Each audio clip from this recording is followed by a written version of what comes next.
Yeah. Are we started, bro? Oh, shoot. Dang, he didn't even count us. Usually he counts us down. Can we get a heads up? Can we get a 3, 2? Oh, man. Okay. Hey, everybody. Hey, check this out, man. Welcome to another episode of JR and the Crew. That's right. We are here, man. We got my boy E-Man in the house. What's up? Yeah, we got the lovely Momo in the house. Mojo. And then, of course, we got Jimmy G. He's behind the cameras. He's running the show and telling us what to do and stuff, but he forgot to count us down. Forgot to tell us that we're starting. He forgot to tell us that we're starting. And Whatever, supposedly man. he's like our production guy, right? Our producer. Oh, producer. Supposedly. Oh, shoot. Yeah, shots fired.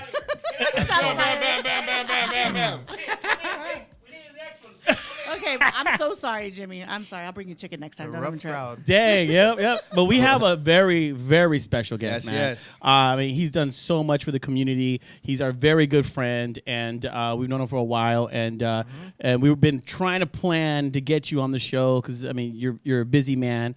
I mean, you're all over Hollywood. You know? You're doing your thing, bro.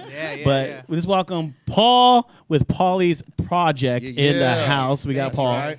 Excited to be here, man. This is amazing. Thank you. It's awesome, man. I mean, I know we actually finalized it at the comedy show. Yes. So we seen you, and then the crew got to meet with you and stuff, and then everyone fell in love with you, and the rest is history. I'm here, man. That's right. You're It here. happened. I'm excited. I think he's a little scared because he doesn't know what the hell we're gonna Yeah. ask him. I'm a little nervous. Yeah, I'm a little hesitant. I'm a little nervous for you. Exactly. Like, my hands are actually all Right? sweaty. I'm like, God damn. Exactly. I'm a little sweaty. He's like, I have a conservative crowd, so please don't be too mean to me. Exactly. And what I said was, E-Man, you might as well just leave right now. Jimmy, can we mute his mic? Exactly. No, man, but the way we start the show, Paul, we talk about current events, man. We like to talk about things that are going on, and I believe Momo has a topic she said she wanted to discuss real quick. So, and then chime in whenever you want, All right, man. Cool. And if you have a special topic too, you know, something man. you heard in the news and stuff. So, Yeah. Okay. So I mean, it's all over the news. It's all over social media. You know that the little kid, and God rest his soul, right? yes, Aiden Leo, 6 years old. That's right. You know, was shot Condolences in his to that mother's family. car in the back seat. Right. Some fool decided to open fire. Right. And then what the true story is, we don't know. You know, there's a lot of rumors, and this is what sucks is that the family has to hear all this, right? Yeah. And so yeah, the media don't care; they just put it out. Exactly, the media just puts it out there, and it's really unfortunate because I have kids, and if I were to, you know, something like that tragic event were to happen in my family, I would hate to watch the news and look on social media and hear them slander me as a parent. Right. You know, and that's basically what happened. They were saying, "Oh, well, we don't know who the mom is. She might have flipped him off, or she might have done something to make him Doesn't mad." matter. It's not enough for anybody to lose their right, life. Yeah. right. It doesn't matter. Like, you just don't open fire on a family. Right, I mean, right. Anybody, period, right? Everybody's just scared to get their ass whipped nowadays. And then so, you know, they ended up catching these people, right? It was Right. it was a boyfriend girlfriend type of thing. She was driving. Yep, He was in the passenger seat. He's the one that opened fire. But they started to like dive into his history. Yeah. Dude had assault rifles. Like, he was an aggressive person. Yeah, he was. And so, like, that explains it. Because in our minds, we're thinking, who would have done this? Yeah. Like, Heartless, man. That's right? Dude, you know what's crazy is that I seen that that they caught him and they were blasting his social media. I went on it. You know what I mean? That's funny that you bring it up because I went on it. But you're right. It is all over the media right now. And I went on it and I kind of checked the dude out. Seems like, I don't know, man. He just seemed like a regular. He seems like he was a mechanic or a painter or something like that. Right. Just kind of really normal dude. I get he had guns, but everybody does. I mean, the most of the stuff that he had was like shooting ranges. You know, those discs where they throw them out and they shoot Right, them. Yeah, he shoots us. Yeah. So I mean, it wasn't like it was insane stuff that he was doing with guns or just showing them off. Right. But at the same time, it just goes to show you that, you know, some people just are not supposed to have them, bro, because they can't handle it. Right. No, it's And true. they feel, and then once they're carrying it, they feel they have the power. And well, guess what? Now you're going to a place where there's no guns, man. You're really gonna have to figure it out. Hey, and that's no joke. You know, he committed a crime against an innocent person. An innocent person. A Yeah. child. A child, And so a going child. into prison, you don't think that he's going to deal with that? Definitely. No, 100%. and you're right because I seen on the news the other day too, is this guy he got arrested. He was in jail because he was doing a drive-by, but he shot a kid. Oh, man. And he was in holding, and they showed the surveillance cameras, and then another guy inmate was just standing right there, and then right when the cop left, they attacked that guy and just beat him down. but because he shot a kid. Yeah. So yes, there's going to be probably there's still some rules to the street. Yeah, you can't be shooting For kids. sure. Yeah, he's he's marked for life. So. Yeah. And it sucks, dude. It really does. It sucks. But you know what? Another thing that sucks. There's this kid in La Puente that he passed away. He got shot by a stray bullet, man. And his memorial's right there, still right there off Amor and Hacienda, right at the Superior Market, Gonzales Market.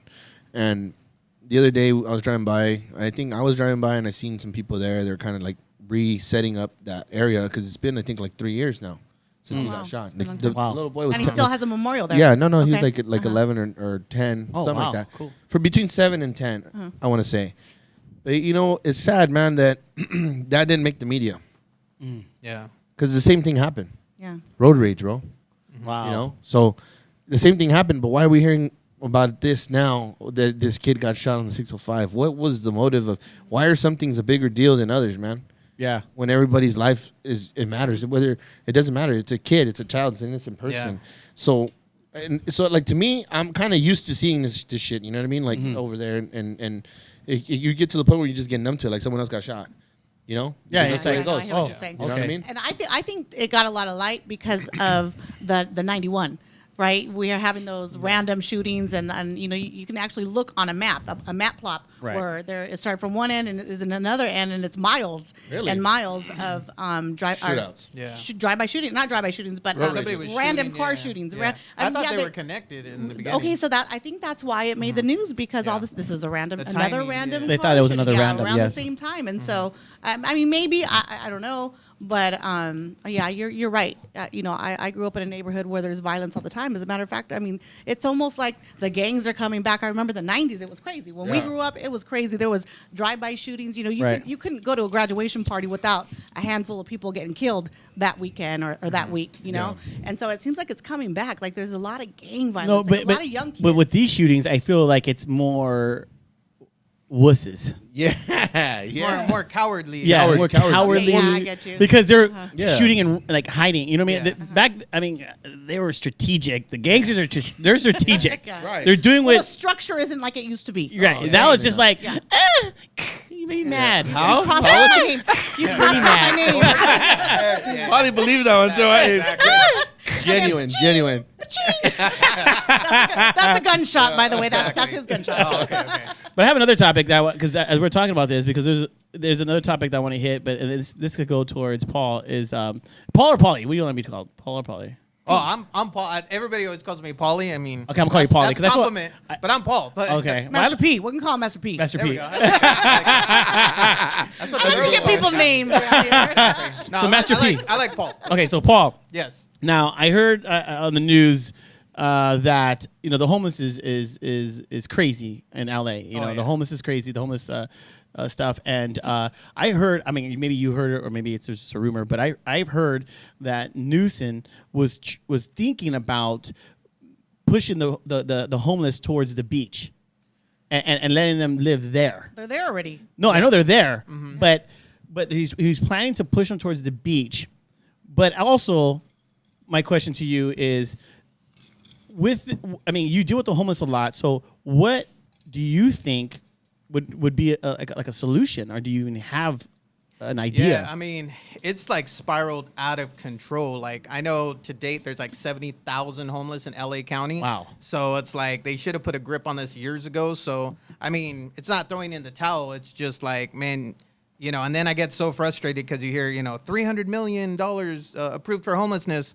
I'm looking around like, where's that money going? Because it's getting worse by the day. State-of-the-art facilities and the administration to run a program that doesn't really exist. Exactly. It's going in somebody's pocket. But, I mean, people need, long-term care and, shelters and permanent housing. And, it's like somebody that's been in prison, most of their life. You can't just have them come out and throw them back in society, So these people, it's like, if you're going to get them in a shelter, they need, mental help and job training and everything, solutions that come with it. But it's hard because I'm going to be honest. I go out there, 50% of the people are like, I don't want help. Leave me the hell alone. This is my community. Well, why do you think that? Well, I think it's just we're a creature of habit. If you're in the streets for 20 years, you don't want to go in a shelter. You don't want the rules. You can't use drugs. You can't bring in your. It's been accepted for so long, like you said. Yeah. So it's hard, you know. It's like us putting us in an environment we're not used to. It's like. So what do you think? What do we do? Because that's my topic right now that I want to do for the first segment is the next one was the homeless. So what do you think we do? I mean, because there really is no solution then, right? Because they don't want to go anywhere. You try to move them out. You're the bad guy. Yeah.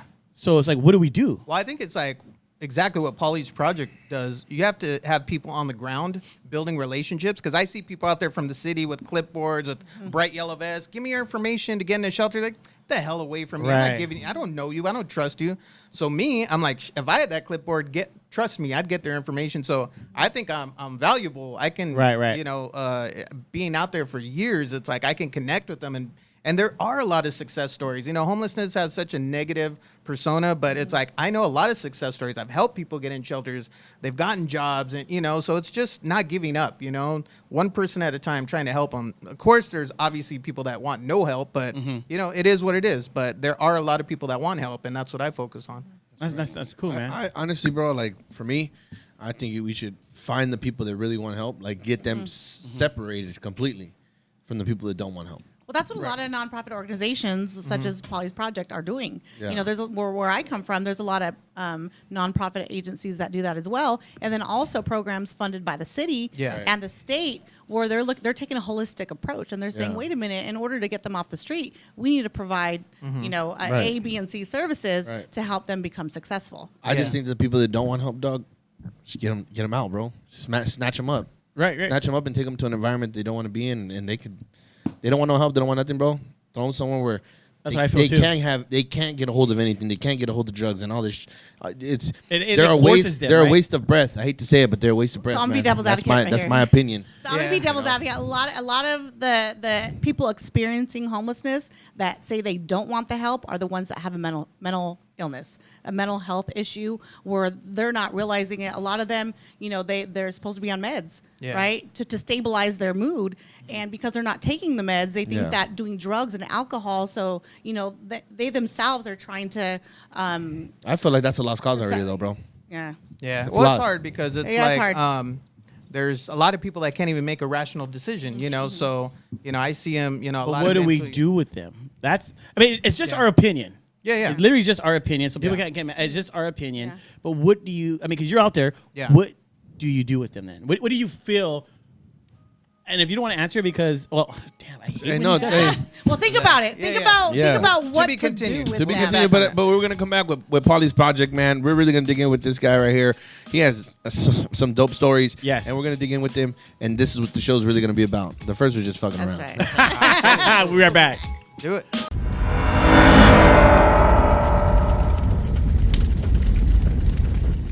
Okay, look, I know you're enjoying the show, but a real quick announcement.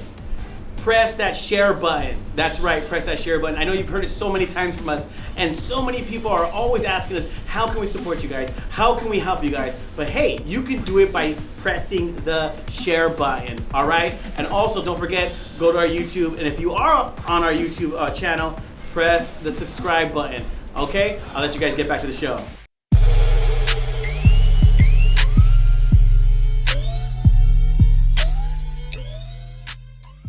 Colors. It's making me want to throw up some signs or something. Colors. That's I am a nightmare walking, psychopath talking, king of the jungle, just a gangster stalking, living life like a firecracker, quick as my fuse. Isn't that crazy how we remember the old school stuff? Blood, it just don't matter. Sick and die for your life with my shotgun scattered. Tell me, what have you left me? What have you got? Oh. Damn, gangster, homie. Yeah, I am in the wrong place. So how old are you guys again? Hey, Pauly, you're gonna book us right to your next event? Yeah, right here. You guys have good hearts, though. A for effort. Hell yeah. You guys E, I think that would be E, right? E for effort. How do you spell it? A for effort. It's okay. Yeah. I'm an A type of woman anyway. Exactly. You're a fool. Wow. Excuse Mo. Mo was crazy. So what's up? Who we got today, JR? Oh, so we got Paul from PAULY'S Project on the show, man. Yeah. We finally got him on the show, and before we went to the break, man, we asked, so what's your idea, you know, or what do you think we should be? And this is opinions, literally opinions. Yeah, man. Solution to homelessness, that is. Yeah, for the homeless. Yes. Exactly. Because you're out there. Yeah, I think like anything, the more you're in that environment, you're not going to get change, or you're not going to get any help for yourself. So people like me on the ground, I think I'm able to connect with people, and if it's getting them the mental help or shelters, like they got to go somewhere. You know what I mean? Right. And I don't believe they're lost causes, because there's a lot of people I know that fell on their face with drug addiction, alcohol, and we pulled them out. But they say the hardest part of homelessness is loneliness. A lot of times, I mean, it's easy for us to judge them. We have family and friends that pick us up, but when you have absolutely nobody, and you're that invisible people that thousands of people drive by you a day and don't give a damn about you, and we come on a Sunday, wow. Hey, Tom, how's it going? We shake your hand. He's like, you're the first person that's acknowledged me, and it just lifts remember their their spirits. Yeah, you know me by name, and I saw somebody the other day, and he just hugged me. I'm like, what happened? He's like, dude, I'm in a shelter now, and I'm going to get housing and this and that. He's all, but it was the confidence that you gave me. You never gave up on me, and you gave me new clothes for my job interview. And, when I hear those stories, I'm like, man, like it's, no, it doesn't happen with everybody, but, No, it makes you feel like, man, I'm doing a good job. Yeah. You know what I mean? It's rewarding. Yeah. Exactly. I mean, it's rewarding because if, what you're doing is like, that's hard work, man. Yeah, you're out there every week. But I want to know is who is Paul, man? Because, you just didn't just start Pauly's Project. You come from somewhere. So who is Paul, man? Man, let's see. If I know like that. Who is this guy? Who's this guy? Just be real. Yeah. No, I grew up out here in the San Gabriel Valley. Youngest of 5, and I always remember growing up being quiet. The youngest one. I have 3 older sisters and a brother, and I was just like the sponge, just absorbing everything. And when you have like 4 older siblings, when you want to talk, so shut up, Paul, be quiet. I was like, I didn't He's trying to get his word in. Shut up. Exactly. So now it's reversed. Now I dominate. I talk. Oh, hell yeah. You guys sit down. This is my show. Paul, please, Paul, can I go with you? Exactly. I don't want to come to all my, Hollywood stuff, But, just, it was rough, I think, geez, when I was born, parents separated, and I just remember not having my dad around or visiting him on the weekends, and, just having those, baseball games, looking up in the crowd, where's my dad, so right. I know that kind of slowly took a toll on me, and then as you become a teen, you start getting into a little bit of trouble, kind of rebelling, and, so you were a gangster? I wouldn't call what? it. I don't see you being like yeah, I don't see that like a bad bone in your body at all. You just knew was right is wrong. And sometimes I want to do a little bad, but I also want to be You dabbled in the bad. Right? Dabbled in a little. Right on. So you kind of knew the streets a little bit. Yeah. Oh, most teenagers, knucklehead stuff, get kicked out of high school and you go to one school. And Whoa. I did. Right. I mean, I get it. I did too. But Jimmy G Isn't can't that relate. normal? Jimmy G I can't thought that was relate. normal. That was normal? Yeah. I got kicked out too, yeah. Exactly. Right, Jimmy? Exactly. So everybody agrees here we've all been kicked out of school. Yeah. Yeah. Right. Look at us now, fuckers. Exactly. Yeah, we're doing Yeah, okay. Squeaky. That's clean why over he's there. running the computers and doing all that He's technical running stuff. all the technical stuff. That's what he gets for not going to school.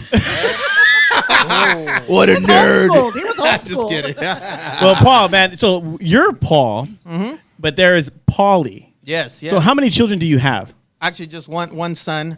Just one son, Pauly. I was married at the time.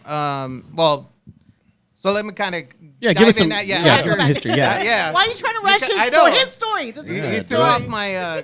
You jumped. We skipped a little. So. Oh, we did. Oh, I'm sorry. Go ahead. Yeah. So okay. you were a gangster in the mafia. Go ahead. Never claimed that one. But I was just doing some dumb stuff like most teenagers do, and so basically I was 20 years old and found out I have a little guy in the way. I was like, wow, and. Was it like kind of like one of those things where you found out because you were cool with the person, or were you guys dating and just together? Yeah, a little bit of both. She mad at you and she's like, "F you, I'm pregnant." Yeah.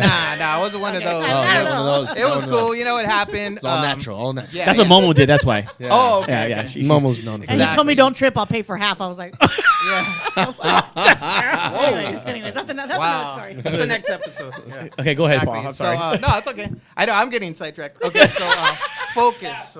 Okay. I know, right? I'm thinking of Momo now. So, right? Exactly. So, So you were 20. Yes, 20. 20. Found out, young Paulie's on the way. So, it was difficult. And, Paulie was born, and at, being young parents, I think she was 18, I was 20. Oh, wow. Were either of you working at the time, or Yeah, I think I was working with my brother. Or? A jewelry business. I was working with my brother. And basically, as we were told, everything was normal. There were no signs of anything. But I remember him being around like 3 months, and we took him to the pediatrician. And they were doing like the little light exam, And I remember looking at the doctor, and something didn't look right, He was like, white as a ghost. I'm like, everything cool? And he's like, no. And I'm like, because, Paulie's eyes would wander, and I thought, well, he's a baby. They're going to focus, Yeah, exactly. And so I didn't think twice about it. But he said, go to Children's Hospital. I said, oh, okay, we'll go tomorrow. He's like, no, go now. I'm like, shoot, there was some like urgency in his voice. Right, So yeah. like, oh, shoot.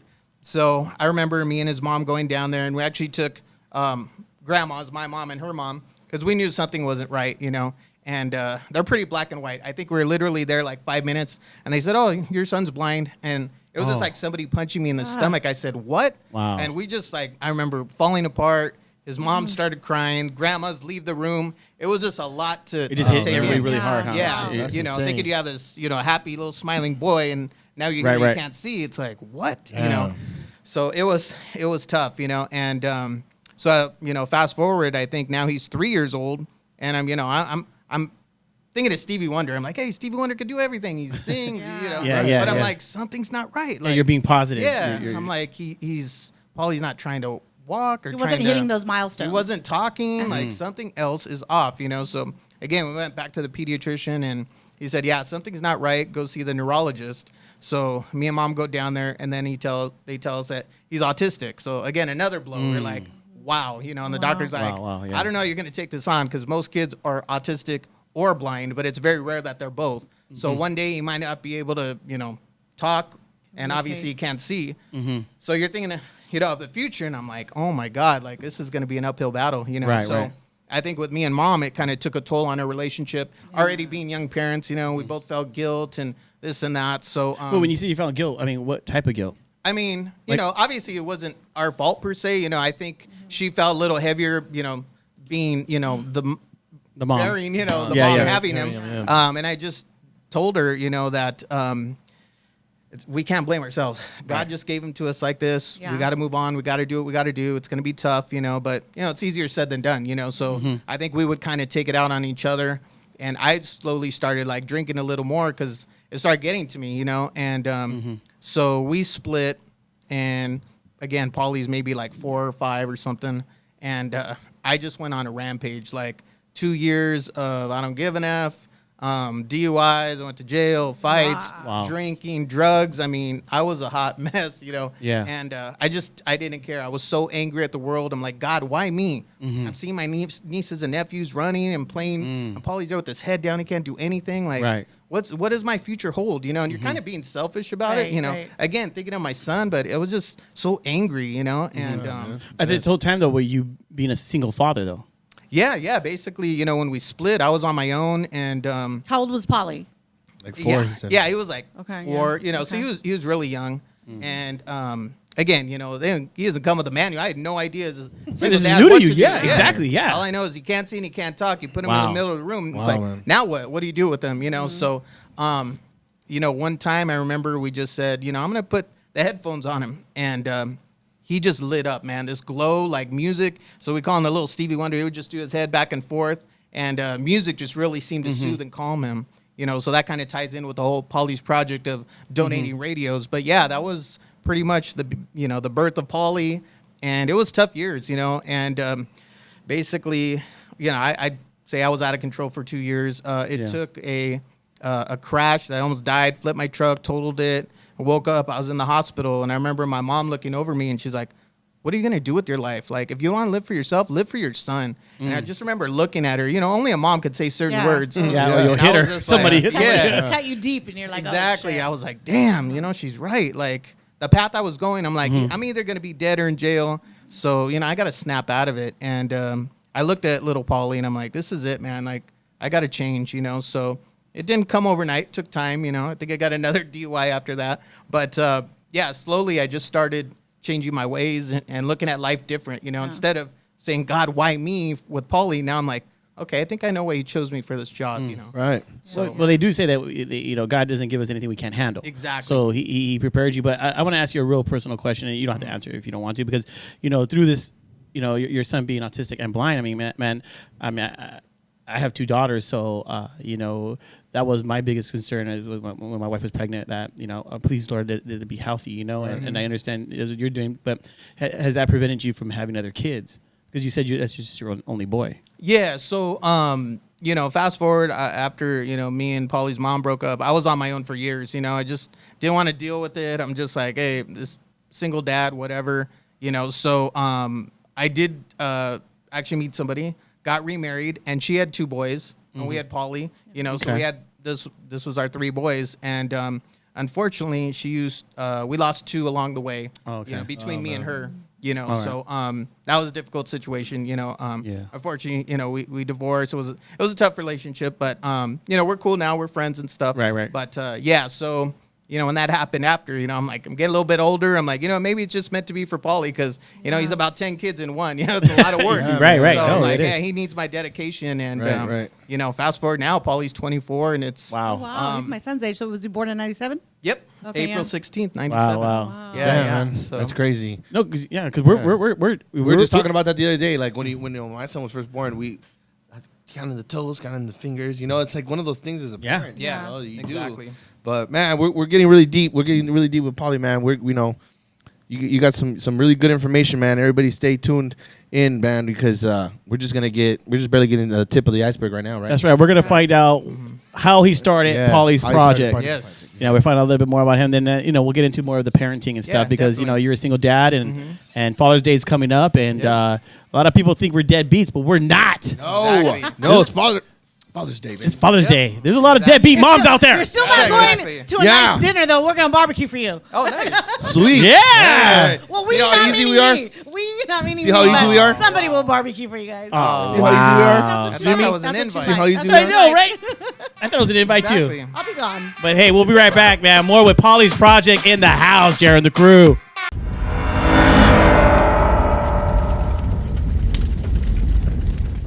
What up, everybody? This is your boy E-Man from Jared and the crew. And I just want to give a shout out to our 3 sponsors, man. The Lending 3, Excellent Real Estate Masters, and Mortgage Masters, man. If it wasn't for them, we wouldn't be here. So go give them a follow, man. If you need to get hooked up on any of your houses or any real estate needs, give them a follow. They'll be right there on the bottom. What's up, everybody? It's your boy E-Man right here from Jared and the crew. And guess what, man? I got my boy Paul here from Pauly's Project. And this is what grinds my gears. But we really want to know what grinds his gears. Hey, Paul, what grinds your gears, dog? Yeah, man. You know what? I think it's some of these Instagrammers. I have a friend who, let's say they fake the funk, and he's having a hard time, he's struggling and all these things. But he portrays that he just got it going on. He's leaning in the car. I'm like, dude, you're just crying that your life's a mess. And that's understandable. But just be honest. You know what I mean? Like, Don't fake the funk. right? Like, I don't know, man. That's That kind of a grinds your pet gears? peeve. Like, Yeah. just be real, as they say. You know what I mean? Yeah, man. Don't fake the funk, baby. Right?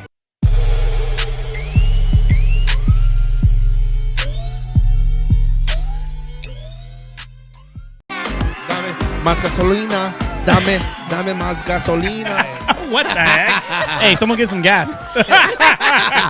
Hey, man, what's up? We're back right here with Pauly, or Paul from Pauly's Project, man. Yeah.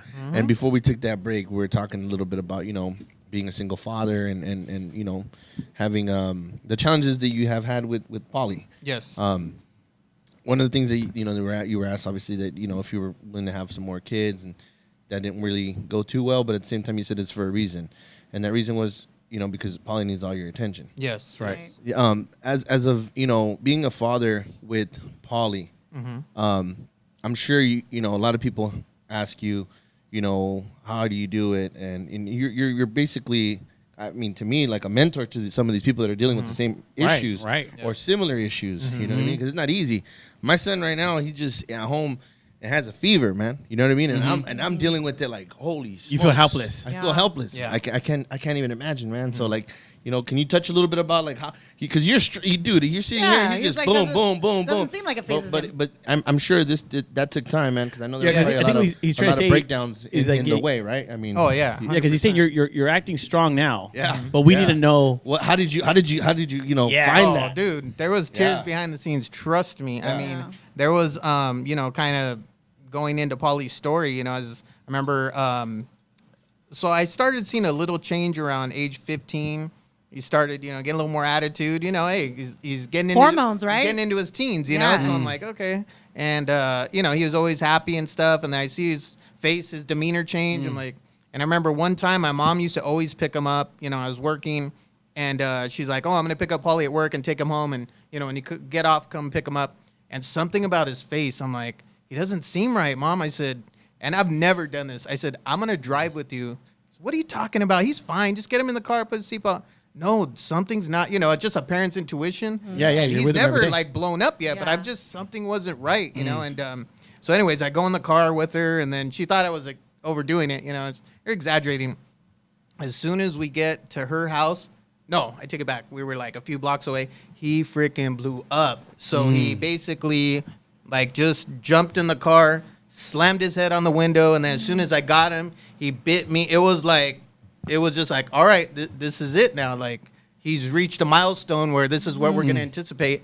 So my mom was so scared. She's like, I remember looking in the little rearview mirror, and you guys just rolling in the car. I mean, punches, Wow. Yeah. And she's like, it was scary. She pulled over. So what do I do? She's crying, hysterical. We had his two little cousins were in the back, and they just got down, like they were like ducking for cover. Right. And so I said, honestly, just call 911 because I can't even pull him out of the vehicle to calm him down. I was pinning him. We were like all twisted together.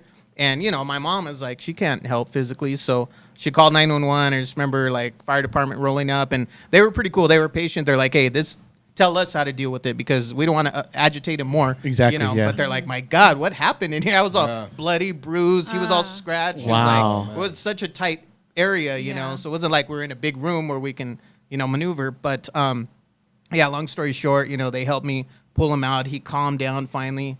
But I was just like, wow, like what the hell just happened, Emotionally. Yeah. So I'm like, okay. So I talked to the doctor, and he's like, you don't know what's going to hit you from age 17 to like 22. Pauly's hormones are raging, and testosterone, and what were you doing at that age? I'm like, I don't want to talk about it. But, Having him? exactly. That's probably rough too. I mean, Yeah. Right. Then, I don't know. Maybe, correct me if I'm wrong, but him not being able to see anything or be exposed to something that, would as a kid, as a boy growing up, you see certain things that make you. It was all the above. I think it's just, we can't even imagine being in Pauly's world. Like people are like, what's a life with Pauly? I'm like, just get duct tape, put it around your eyes and your mouth the rest of your life. Like imagine how trapped he feels. Like if you can't talk, imagine. Communicate. How many times do we complain a day? Oh, my ankle hurt. I want this. I'm thirsty. Imagine you can't express yourself. So I think that, along with hormone, testosterone. He was just a ball Like of a ticking fire. time Yeah, bomb, exactly. right? Yeah. Crazy. So just seeing that first man. explosion was just the beginning, and years of that, and it just ramped up. It got worse, and he was real skinny and wiry, and you wouldn't know when he was blow, So I didn't take him out a lot, so we'd be indoors, and I got depressed, or just in these little walls. Imagine. Excuse me, I had to pad the walls, and he'd always have a helmet on, and I'm just on pins and needles, like he'd go up to scratch his head. I'm a freaking karate stance. I'm like, no, and then Yeah, I'm yeah. like, just You're your trying to- anxiety. Yourself, yeah. Yeah. So that's the worst pain for me, is seeing him hit himself. His head is his weapon. So you could he could be playing with his toys, and all of a sudden, if you were in the other room, you'd swear it's two-man fist fight. It's like whack, whack, and it would just, he'd be hitting I've seen himself those in the videos, temple. yeah. And as soon as you engage and grab his arm, no, Pauly, he would snap on you, and then we'd be on the ground rolling, and I'd scream for help. And I just thought that time was never going to end. I'm like, is this it, God? Again, I'm slipping in depression. I'm like, how much could somebody take? And doing it by yourself, because I talk to a lot of parents, and I'm like, if I need to go for a breather, my wife will watch him, and I go outside, calm down. But when you're by yourself, a single father, it was hard. Right. And I'd have to pull up a recliner next to him, and he'd wake up at 2 a.m., melt down, and I'd put him down to sleep. He'd finally calm down. And I remember having meltdowns, and I was just crying, and I'd go outside and say, God, how much? I can't do this anymore. Like, Right. why? And it was hard, and it was almost like clockwork. The doctor said, after 22, he's already met his peak. He's going to calm down. And here we are at 24. It's true. He's mellowed out a lot more. Thank God. He is on medication. We do certain things to keep him calm, but excuse me, I'm better at diffusing situations. Before, Pauly was in control, and I'd be nervous wreck, all anxiety. Right. And now when I see him ramp up, I grab his arm. Pauly, no, we're not going to do that. Let's go out for a walk or let's get a snack, And he's like, oh shoot, my dad's pretty confident now. So like, yeah, control. I'm in charge now, dude. Yeah. But he can hear, obviously hear you. Yeah, hearing's the best thing. I mean, he can hear 5 times better than us. Figure your other senses. So smell. He loves candles. A day with Pauly, it's like I'll pick him up from mom's house. We'll come home. We'll take him a shower. Water soothes and calms him. I'm like, dude, you've been in there 45 minutes. Come on, we got to go. So he'll come out for a snack, and then he'll play with his candles and musical. Everything's so routine driven. So like, it would be hard if I just said, oh, we're gonna change it up and do this, because he needs that routine. But it's tough. I mean, for any other parents, I mean, sometimes I share stories and I get so much positive feedback. Thank you, Paul. A lot of us are, we're not ashamed or embarrassed, but we don't want to put it out there. But you have the big platform, and you sharing it just really touches us. And I mean, I just never want somebody to feel, as I did, so low, like on an island by myself, like nobody could relate. So I share my story, and hopefully I can help other parents out there. Yeah, I'm definitely. And you know what, Paul, I really commend you for that, because I know I have family members that actually, my nephew is autistic, and he's only 8 years old. But when my niece found out that he was autistic, she like went into depression, and she's like, Auntie, I can't believe this. Like, I don't know what I'm gonna do, and I don't know how, I'm gonna move on. And she was just really, really down on herself. And she's like, but I don't want to tell anybody, so don't say nothing. And I'm like, Mija, don't be embarrassed.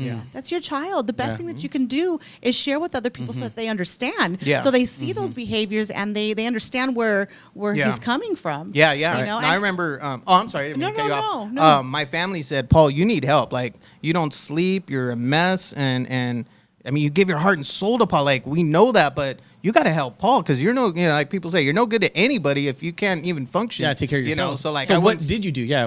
I started going. They said do some parent groups. So go to maybe some autism parent groups that they could relate with you, and you could talk to them. So I went, and their thing is like, oh, our son's nonverbal too. We get it, but have him point, and he can tell you what he wants. I said, you don't get it. He's blind. I said, forget the autism parents group. So I go to the blind parents groups. And they'd say, we understand your son can't see just like ours, but have him tell you that. I said, no, he doesn't speak. He's autistic. I said, you know what? Nobody. I'm going to create my own group. Yeah, so both groups are like, we don't know what to tell you.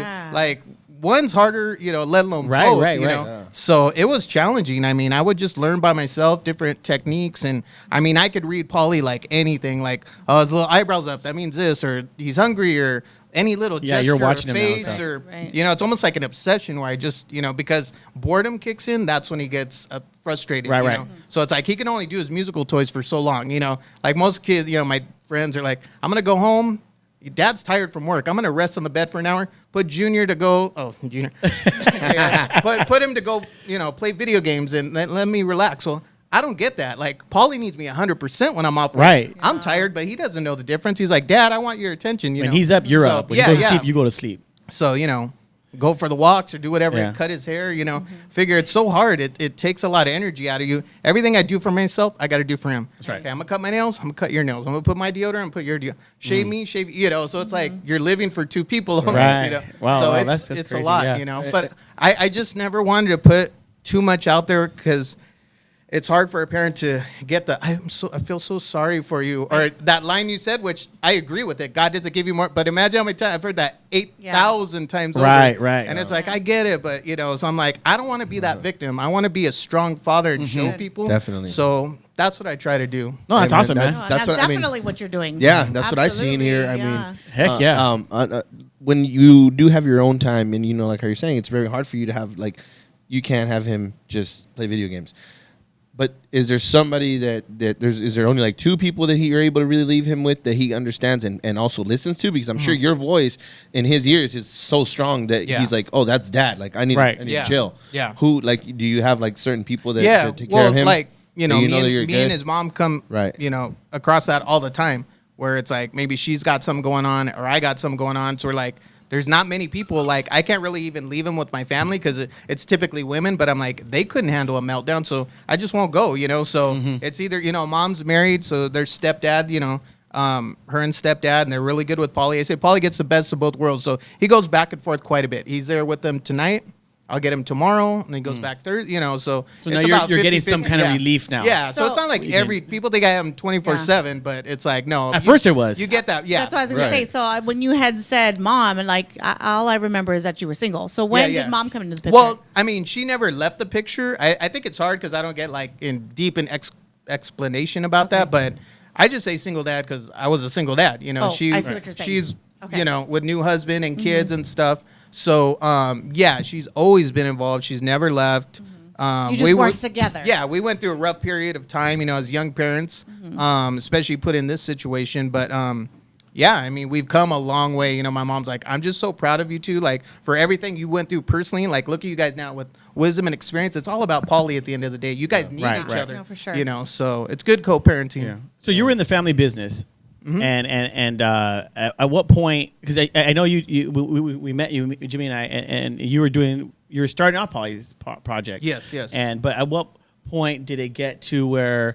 If you want to share a little bit about what is Pauly's project, but at what point did you say, "Hey, I'm gonna just do this"? You know, you realize that this is what I'm called to do. Yeah. Type thing. So, you know, kind of the backstory of Pauly's project.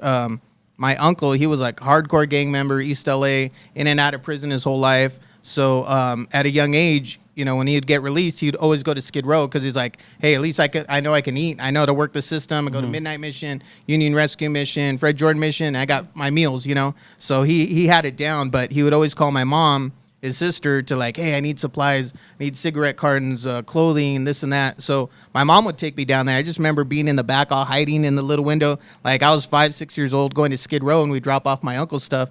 And he basically said, you know, do as I do, not as do as I say, not as I do. Yeah. You know, because his lifestyle is like, he kind of wanted to keep us arm's distance away. But he would always, you know, as my dad wasn't around, so he was kind of a male role model, put me on his lap, and he would tell me good stuff, you know, about life, because I think all the stuff he went through, but he would always, you know, give me good advice and stuff. And I was a little guy, but something touched my heart at that point. You know, the seed was planted. So when I got older, I'm like, man, I want to go back to that area. I'm of age now, and I want to make a difference. So I just started volunteering at the Midnight Mission, serving breakfast. And, you know, as we talked about, music is our lifesaver with Pauly. So I was walking in my car one day, and I saw this guy with headphones.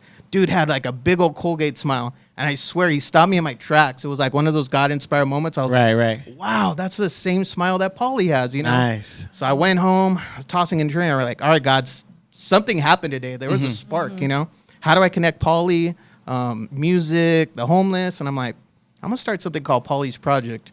And I'm going to ask family and friends for donations. I want to purchase these radios. I know how much music brings joy to Pauly, and I want to bring music to the streets to uplift these people. Right. So, yeah, the first 2 years, basically, me and Pauly would hit the streets, and I thought they'd be more excited. So you took him with you? Yeah. Because he's the face. Oh, yeah. Wow. Yeah. He's the total face. Yeah. He's the real MVP. So,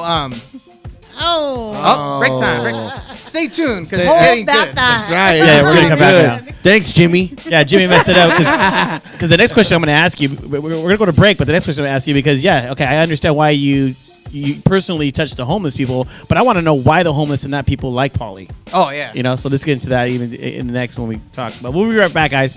Right back. I guess because of Jimmy. Thanks, Jimmy.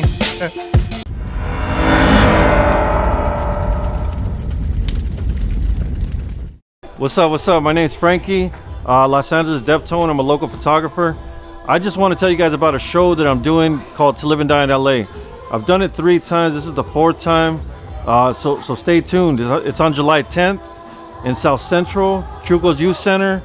It's going to be fucking crazy. I'm throwing everything that I got into this shit. E-Man's going to be hosting it from JR and the crew.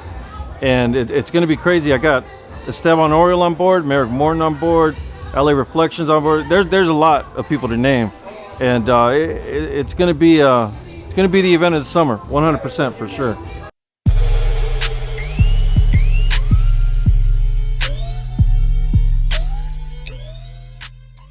That's right, man. We are back, and before the episode, the end of the segment, you were sharing that you're getting into the Pauly's Project and why you started. You saw a guy with headphones, and then Pauly loves music, right? Yes. And you were sharing right now that you actually have a heart for the homeless.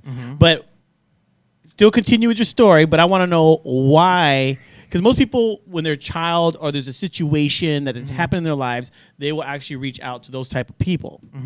But instead, you've actually taken his story and you're reaching the homeless. Yes. So explain that a little more. Yeah, well, I figured I didn't want to walk the streets by myself and share the story of Pauly. I want Pauly there, you know what I mean? That's awesome. So it was amazing. I guess I thought they'd be more excited about the radio, but they were more intrigued about Pauly. They really didn't know his condition. So imagine Pauly's handing them the radio, and they're like, why isn't he they didn't really get it. Yeah. Yeah. So, well, he's blind. He can't see. They're like, why isn't he talking to me? And I said, he's autistic. He's never said a word in his life.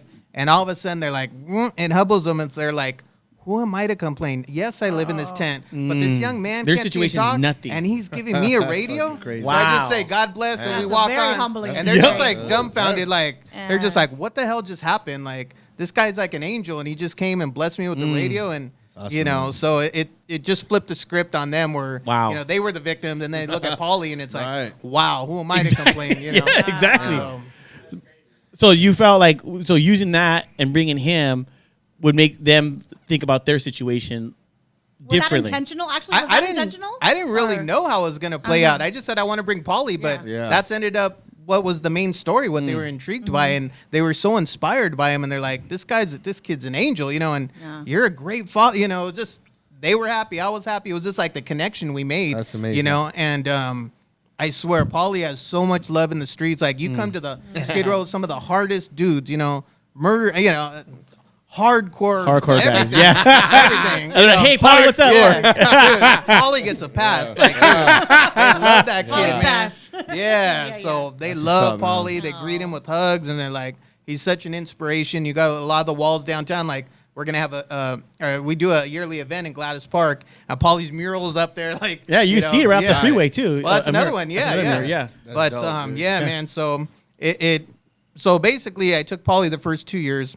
and after a while, that's when we started getting in that period, and I could tell he wasn't liking it anymore, and I think it was just over sensory. It's loud, the smells. It was just kind of rough for him, and people are fighting him. Like, it's not fun for him. I'm not gonna bring him anymore. Why drag him around if he's unhappy, So I kept him at home for years. I'd bring him out to our yearly events, but even me going out there, I love it because the first thing that people ask, how's Pauly? So it's like, I know the impact and how he touched them. Wow, yes. So I'm like, forget me. They wouldn't care about how I'm doing, but how's little Pauly doing? So it just felt so good. It was like, man, I haven't seen you in months. Like, you remember, So whatever they were going through in life, they'd always ask, to this day, 9 years later, it could be years since I've seen somebody, and they'll still ask, "How's Pauly?" That's so awesome. It's cool. It's cool. But at what point did you feel like because like I said, you were doing it like not full time. Yeah. You were going out, you were doing it, but at what point did it trigger in your head? You were like, oh my God, dude, this is what I believe you feel like. Yeah. This is what I'm called to do. Yeah, I think it was when and kind of going. Actually, I'm gonna backtrack for a minute because when I said that Pauly would give them the radio, I thought from the music perspective, like, oh, they're gonna be happy. But a lot of our friends experiencing homelessness said, do you know how powerful this radio is? I'm like, what do you mean? They're like, we can hear the news. We can hear the Dodger game. We live in our tent all day. We're so disconnected. Wow. This brings us back to society. This radio is powerful. Wow. We can hear the presidential election. We can hear all these upcoming events that you go home and you have your remote sitting on your couch. You guys take for granted. I was like, wow, that's, so it just like made that little radio that was even a more. window to that world, basically. And they said, like, it makes us feel good when you hear music too, and you hear that old song from the 70s or whenever it uplifts you. It makes them go back. Yeah, it goes back in time to good periods. And I was like, dang, like, I'm patting myself like, this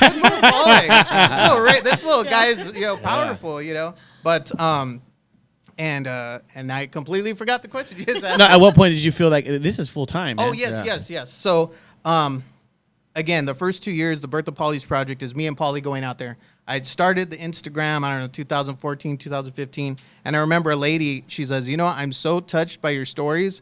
And I love the journey of you in the streets and everything you're doing out there. But how do we get involved? And then I sat back. I was like, I'm kind of being a little selfish because just, not that it's about me, but I haven't taken any volunteers or anything. Right, so I said, you know what? Next week, Saturday, meet at Farmer Boys, 10 o'clock. And I'm going to start getting volunteers. And it just freaking blew up. Oh, like, wow. people are just like, we're part of this movement.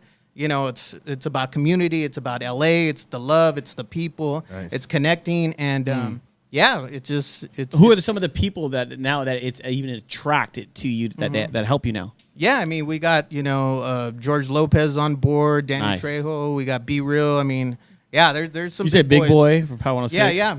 So you've been on there. When you say you have them on board, like dope, what does that entail? Like what is their contribution, or what are they doing for the organization? It could be such as like we needed 300 radios. George Lopez, I got you every year. So for our events, you know, so he just helped us purchase all 300 radios for our big event.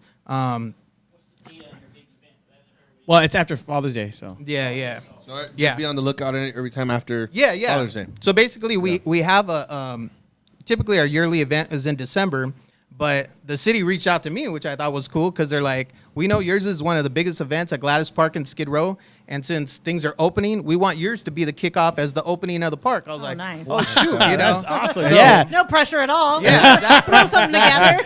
And Paul, on that, is that every June now? Is that going to be every June? I mean, I think I'm going to do a summer one now and a December. Oh, good. Because we've gotten so many people that want to get involved and help, and I'm like, this can't just be a once a year type of thing, you know. Yeah. And but that's what I tell people. You know, everybody's like, oh, we love your story. I'm like, it doesn't end there. We need support from the community. like we that. need backing. We need, you know, funding and stuff like that. And you know, when Danny Trejo came out with me recently, he was looking around. He's like, this is a freaking amazing operation. You can cuss, it doesn't matter. Yeah, I know. It's cool. Trust me. Have you watched the show Bleep it out. before? We'll bleep it out. I know. Even me, I'm like, mother fricker. Yeah, exactly. Right? Me too. Exactly. I'm always Paul's spreading that It was positivity right over there, here. but- yeah. It was almost there, but I pulled back. I'm good. Yeah. So, basically, you know, like I was going, Danny Trejo is like, man, this is amazing, and like you're like the freaking hidden gem in Los Angeles. Like everybody should be backing you. Like That's this is, right. you know, and what we do is different because the first couple years I would just focus on Skid Row.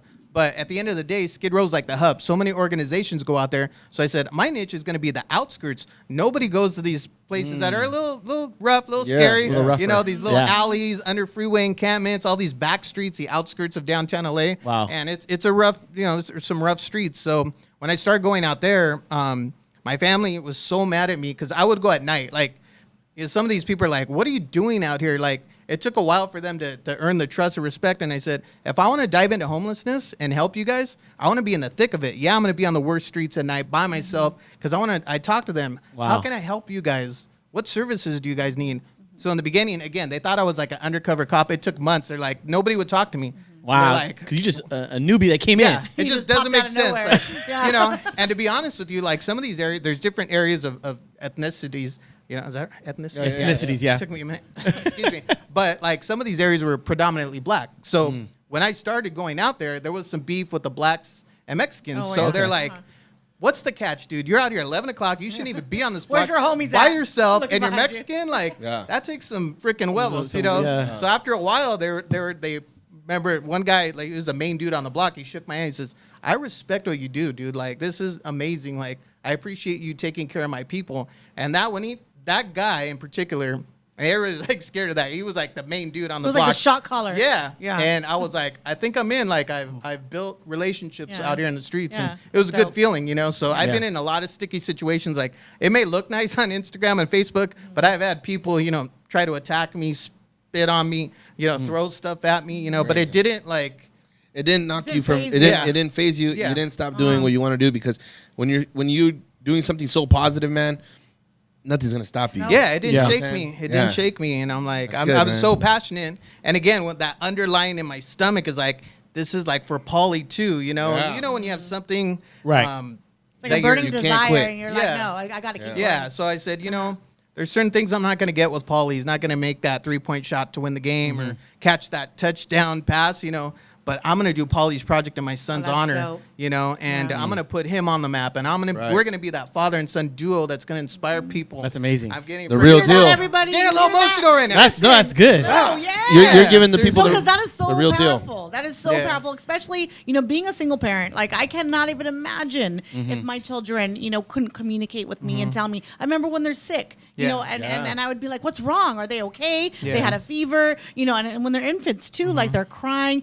But then, like you said, you get to know the cry. Yeah. They're crying because they're hungry. They're crying because they're wet. Yeah. And you're still dealing with that. Yeah, yeah. Like you're still having to gauge his emotions, and that takes a very strong person. But not only that, like you're solo. You're doing it on your own. Yeah. And it's not like it's over. Like there's an end in sight. Like, oh, when he's 18, he's gonna, or whatever. It's like we're day to day. We're That's living your ride or this, die you know? right there. Yeah. It's ride or die. That's your homie right there. 100%. A lot of times it just puts, like, for me, life in perspective. It's humbled me. I could have a rough day with Paulie. He'll go off. He'll punch me, bite me, attack me, whatever. I take him to mom's house. I go to Skid Row, and I'm so connected with people. They get deep with me. I'm like a counselor. Paul, so-and-so just committed suicide. So-and-so got stabbed. So-and-so got raped. And I'll come home, and it's a lot. It'd take an hour to decompress. Like, man.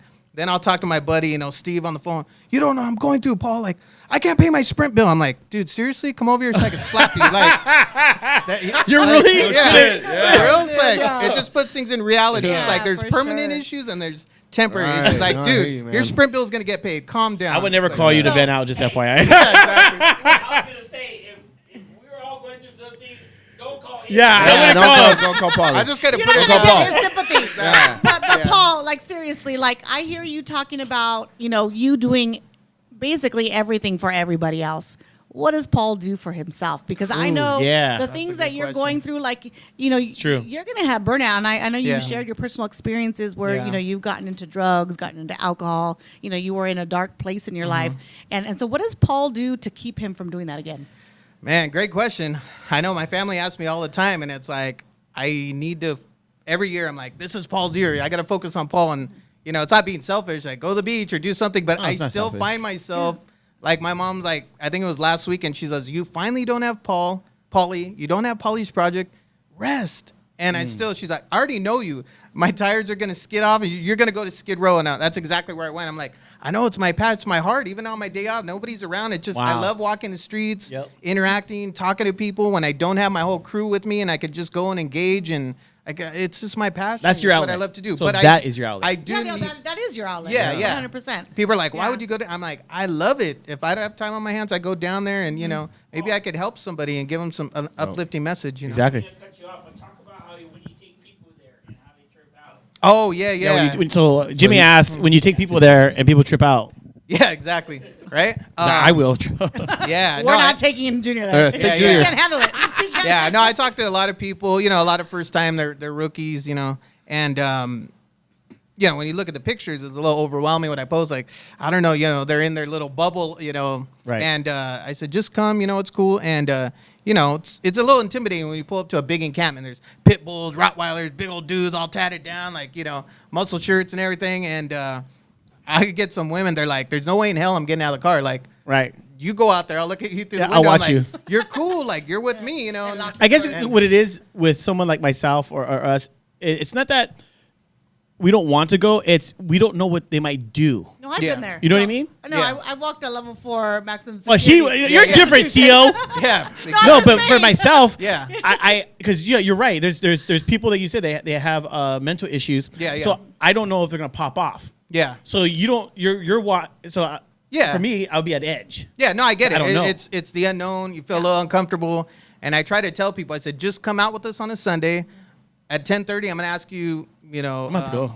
I'm gonna And go. or I shouldn't say We're gonna 10:30. The end of the day, when we're finished, I'm going to ask you, what did you we think? Should roll. We should And roll. Sure. and they say, that's I was cool. just so touched because when we get there, everybody comes out of their tent. Paul's here. They come out and hug us. And I was like, what did you think? And they're like, these people are genuinely so thankful Yeah, and the appreciative. perception. And yeah, they're like, The I thought they homeless, were going to be aggressive and I was scared. They're like, man, these people love you guys. You could see that you've built the friendships, That's over awesome. the years. So So real quick, what is your goal though? Because I mean, you might go out there, you see the same people. Maybe some of them want help, maybe some of them don't.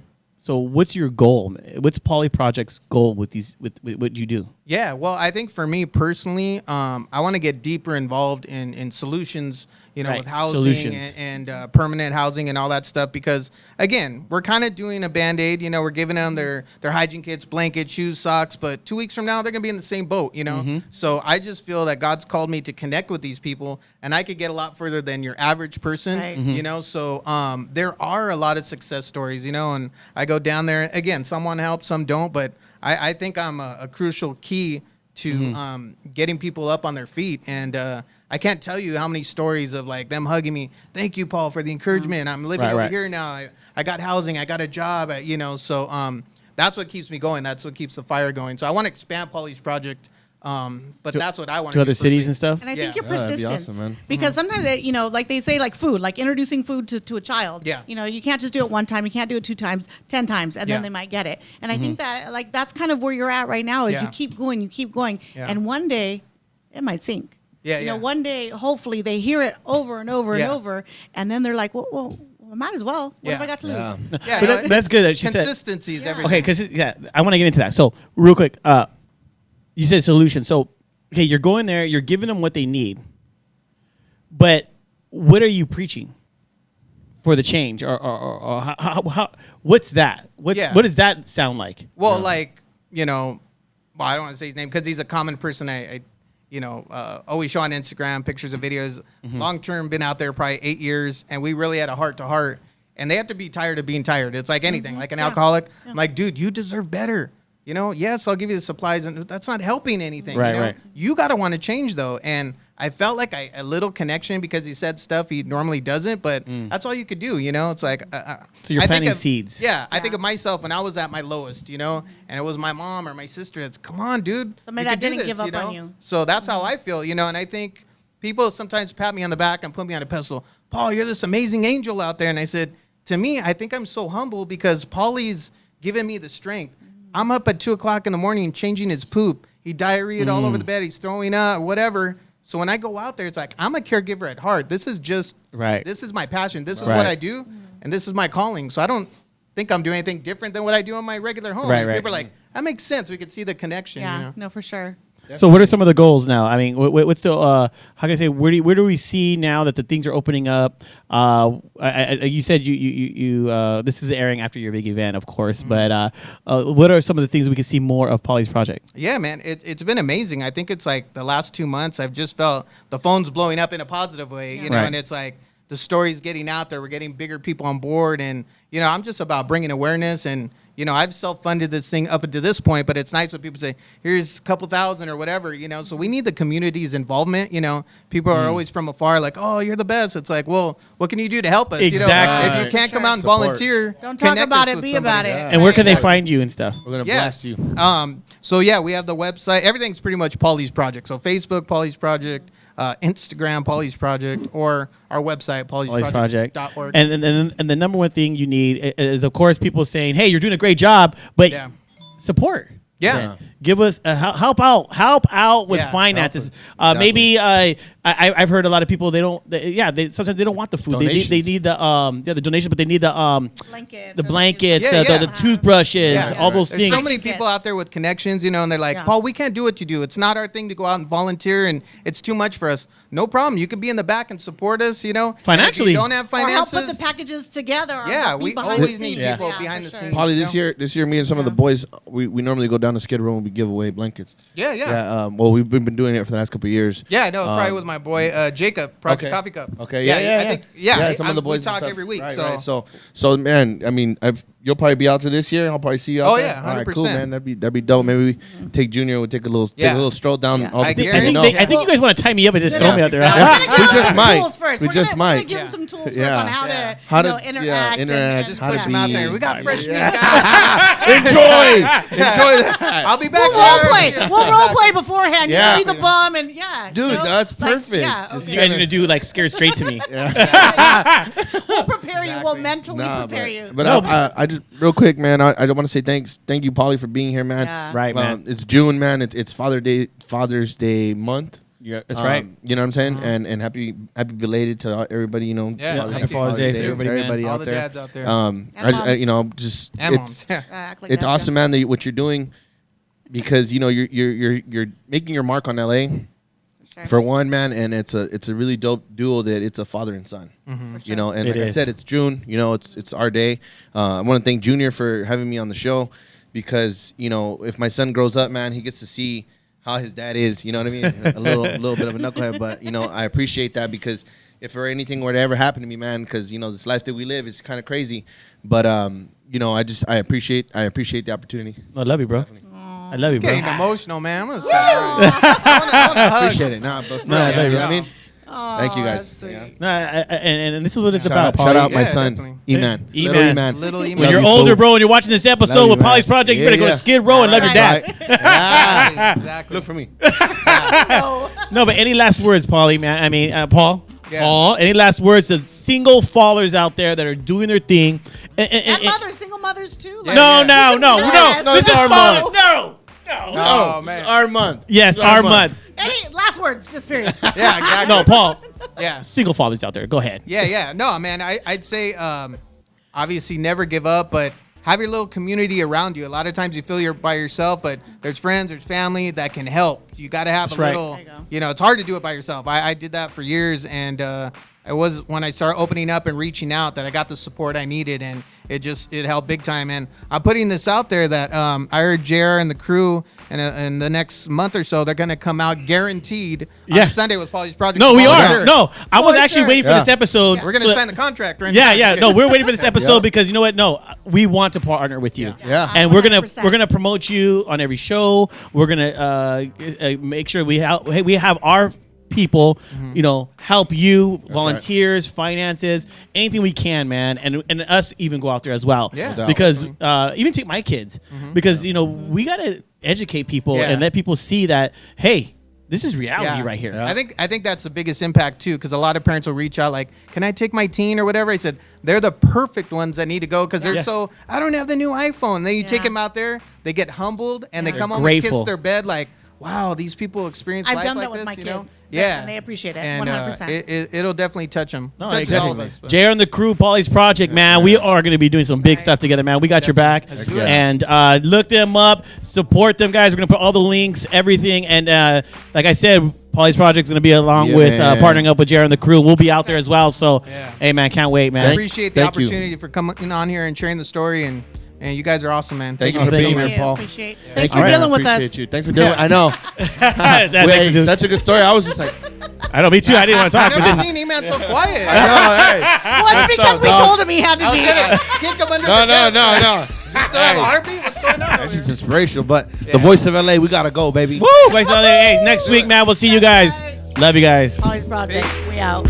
Hey everyone, thank you for watching our episode tonight. But look, don't just watch it, get connected. That's right. On IG, YouTube, Facebook. Don't forget to like and share, man. We appreciate you guys. This is E-Man from JR and the crew. Tune in.